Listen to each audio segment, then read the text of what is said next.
Boa noite. Meu nome é Matheus, eu estou no grupo do Luiz Gustavo, da Luísa e da Vitória, e a gente está apresentando o trabalho a respeito das aplicações da física na engenharia mecânica. E o nosso entrevistado foi o Vitor, aqui dos integrantes. Nosso entrevistado foi o Vitor, que ele é mestre e doutor em engenharia mecânica formado pela UF, mas ele também tem licenciatura em física, também pela UF. Para começar, vou dar uma breve introdução sobre o trabalho, que basicamente objetiva explicar quais as aplicações da física no nosso curso, que, como já disse, é engenharia mecânica, e ele foi totalmente baseado na entrevista que fizemos com o professor Vitor, e nos slides à frente a gente vai apresentar o que foi passado para a gente e como essas aplicações são feitas no nosso curso. O que é a física? Como a gente já viu, já está vendo isso há quase um semestre, a física ela procura descrever e prever através de leis. Prever não, né? É mais justificado que prever. Prever é muito vago. Então, ela busca justificar através de leis, os fenômenos que acontecem com os corpos no espaço-tempo. Esses fenômenos físicos, eles estão presentes em todos os lugares. Qualquer lugar que a gente for ou que a gente se encontrar, a gente vai ter esses fenômenos físicos presentes, seja na sua casa, seja no serviço, seja na própria faculdade. A física está presente em todo lugar, em qualquer momento. E agora sobre a usinagem, a Luísa vai falar um pouco sobre essa parte, que é a parte que o Vitor ministra a disciplina. Então, ele baseou praticamente quase todo o trabalho em torno da usinagem.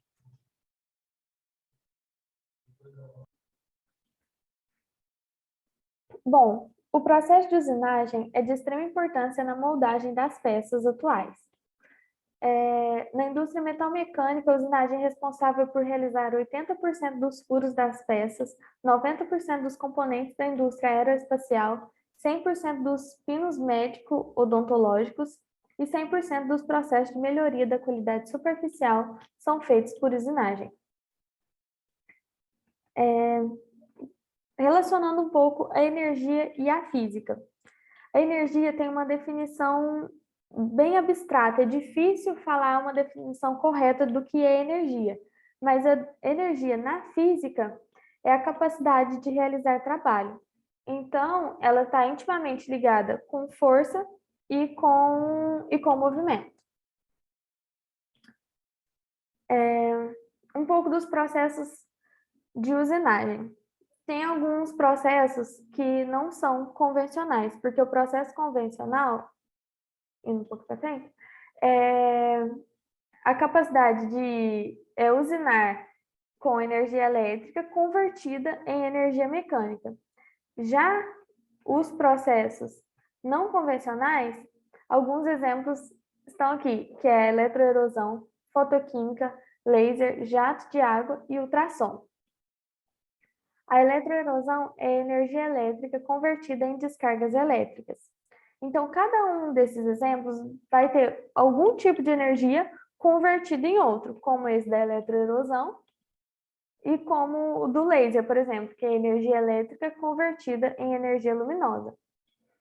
A usinagem convencional, que foi o que eu já tinha adiantado, é energia elétrica convertida em energia mecânica. Bom, temos alguns tipos de movimentos realizados na usinagem de uma peça. O movimento de avanço, movimento de profundidade, movimento de ajuste e movimento de aproximação.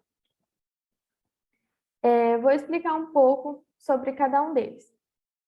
O movimento de avanço é o movimento entre a peça e a ferramenta, que juntamente com o corte possibilita a remoção contínua do cavaco, da remoção contínua da peça. É movimento de profundidade, é o movimento da ferramenta e a peça, no qual anteriormente é predestinado qual vai ser a espessura da camada do material a ser removido. Então, antes nós já temos qual será a espessura, qual será o tamanho do furo, que não é um furo completo, o tamanho a profundidade do material que será retirado. O movimento de ajuste é o movimento entre a ferramenta e a peça, empregado para compensar alterações de posição. Por exemplo, a peça anteriormente foi medida para ser usinada, tinha uma dimensão X. Só que ocorreu de haver alguma corrosão nela.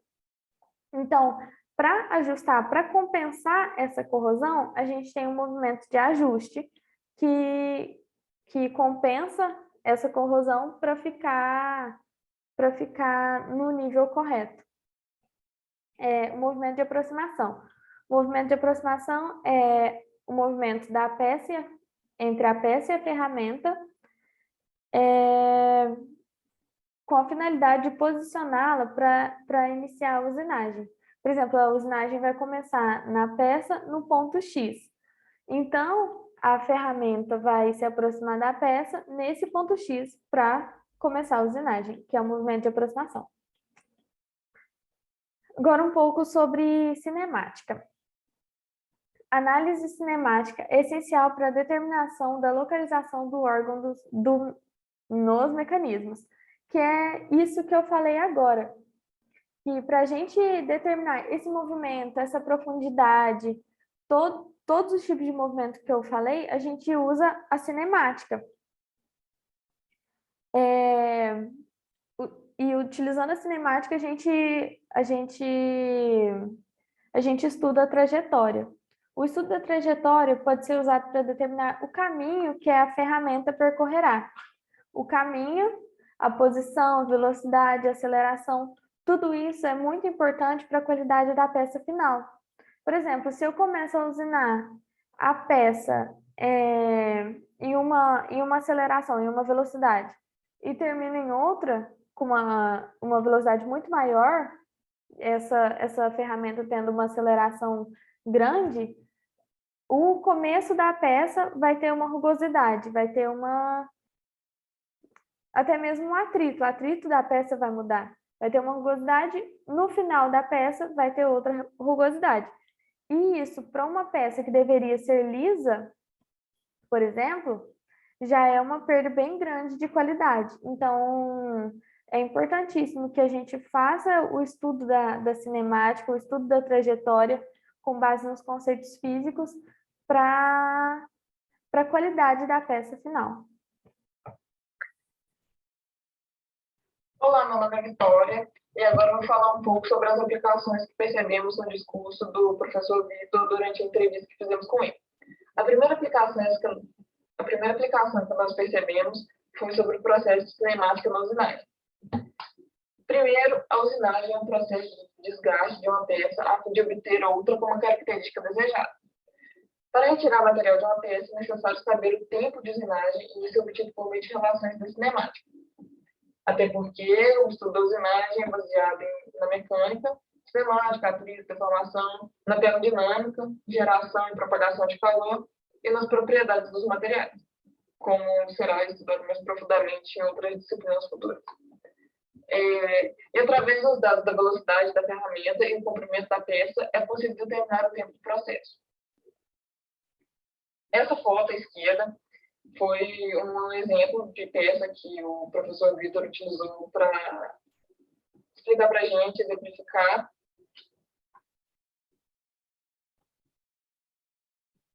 Agora, eu irei falar sobre a segunda aplicação, também vista, que foi o movimento de rotação e translação. Para o material, como o da imagem do ser usinado, ele é preso a uma máquina entre em rotação e uma ferramenta encosta e translada sobre o seu comprimento.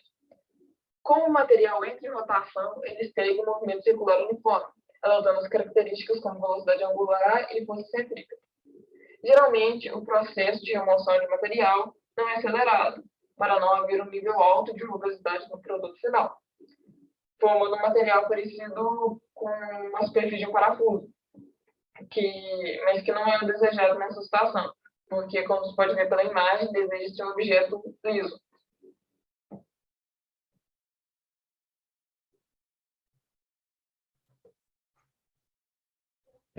Agora eu vou voltar a falar, só que dando ênfase para uma terceira aplicação, que é o processo de soldagem, que o Vitor abordou brevemente sobre esse tema com a gente, já que ele deu maior ênfase na parte de usinagem. Achei importante a gente abordar esse tema também, porque apesar de ter sido um tema muito breve, que ele comentou com o nosso grupo, não deixa de ter várias aplicações da física nesse meio da soldagem. A soldagem com eletrodo revestido é um processo manual, realizado com calor emitido pelo arco elétrico. O arco elétrico ele é formado desde a partir do contato da extremidade do eletrodo, ou seja, da ponta do eletrodo que vai, como está aí na foto, no slide, a pontinha desse material que está na mão do soldador entra em contato com a liga metálica ou algum outro material em questão que a gente queira soldar, e através desse contato vai gerar o arco elétrico. E esse arco elétrico, uma das suas características é ter uma altíssima temperatura, então é isso que possibilita a soldagem dos dois materiais em questão, porque vai entrar em fusão os dois pela alta temperatura. O arco elétrico ele é formado a partir da descarga entre dois polos. E como que esse arco elétrico ele se propaga? Ele se propaga porque ele vai superar a resistência do ar e ele vai se propagar pelo meio através dos gases emitidos pelo processo ou gases já presentes no ambiente, vai facilitar essa propagação do arco elétrico, já que a resistência do ar não será mais um problema, pois ele será superado pelo arco elétrico. Então, como eu já disse, uma das principais características do ponto de se utilizar tanto o processo de solda, desse de solda com eletrodo revestido, é que a energia térmica liberada é muito alta, então vai facilitar todo o processo. Aqui outro slide sobre soldagem, com algumas curiosidades também. A parte térmica, essas coisas a gente vai abordar mais para frente, mas não é uma grande ênfase agora, porque a gente não tem tanto embasamento para falar sobre.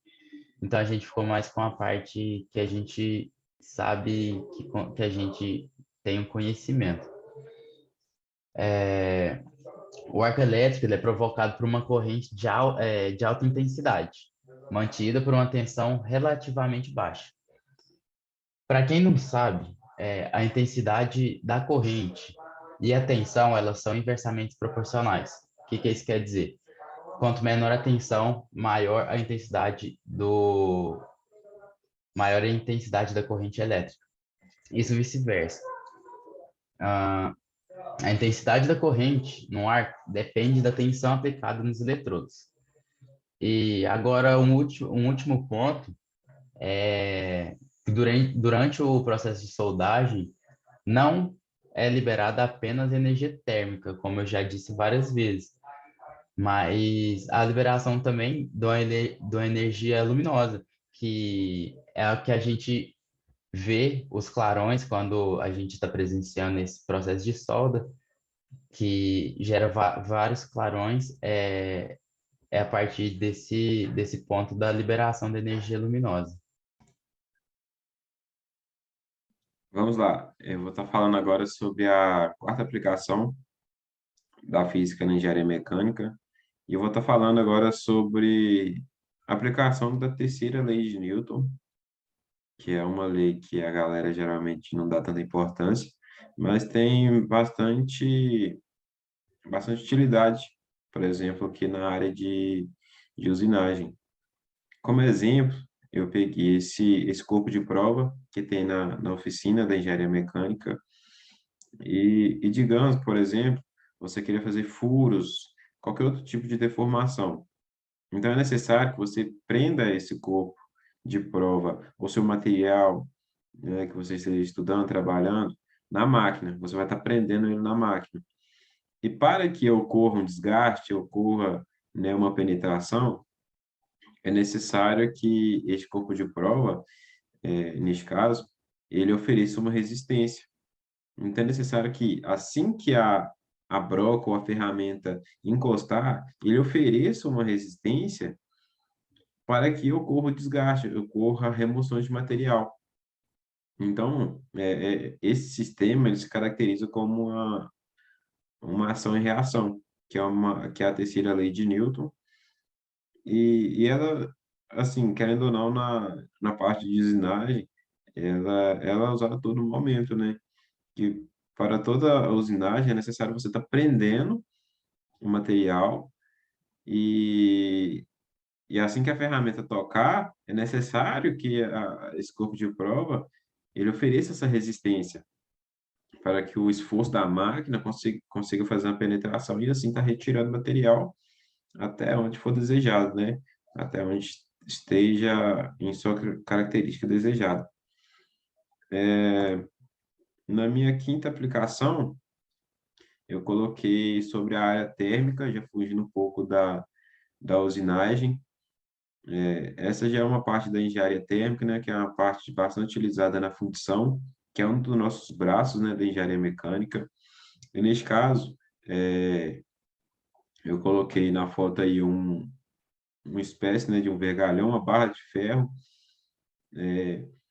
E digamos que você queira fazer né, um certo produto, um material, e esse material ele tem que ter alguns parâmetros que você vai estar utilizando para saber, né, até onde ele vai aguentar, até onde ele não vai aguentar. Então, o que acontece? É necessário você estude, por exemplo, na área de transferência de calor, você estude a condução, que é o quê? Que é a distribuição de calor dentro deste material. Então, é necessário você saber como que ele vai se comportar, como é que esse material vai se comportar quando ele estiver exposto ao calor, quando ele estiver recebendo calor.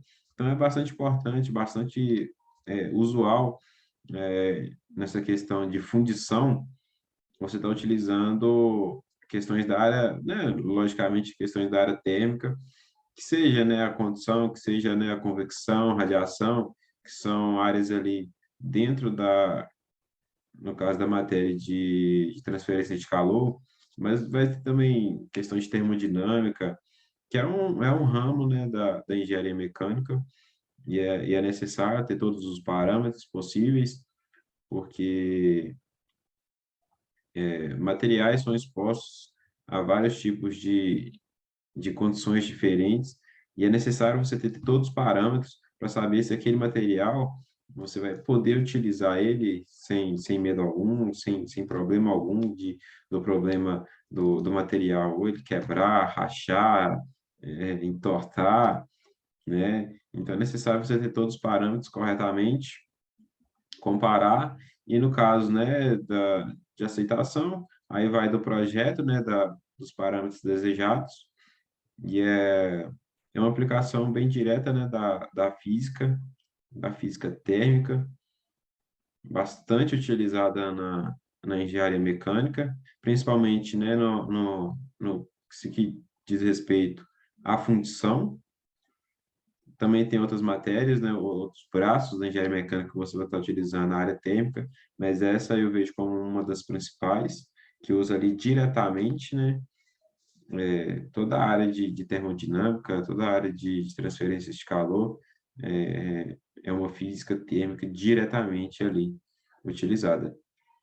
Então, foi isso, as aplicações que nós selecionamos, auxiliados também pelo professor Dr. Vitor, que é um dos professores que está ali na oficina, sempre auxiliando a gente. Foi isso, nossas aplicações.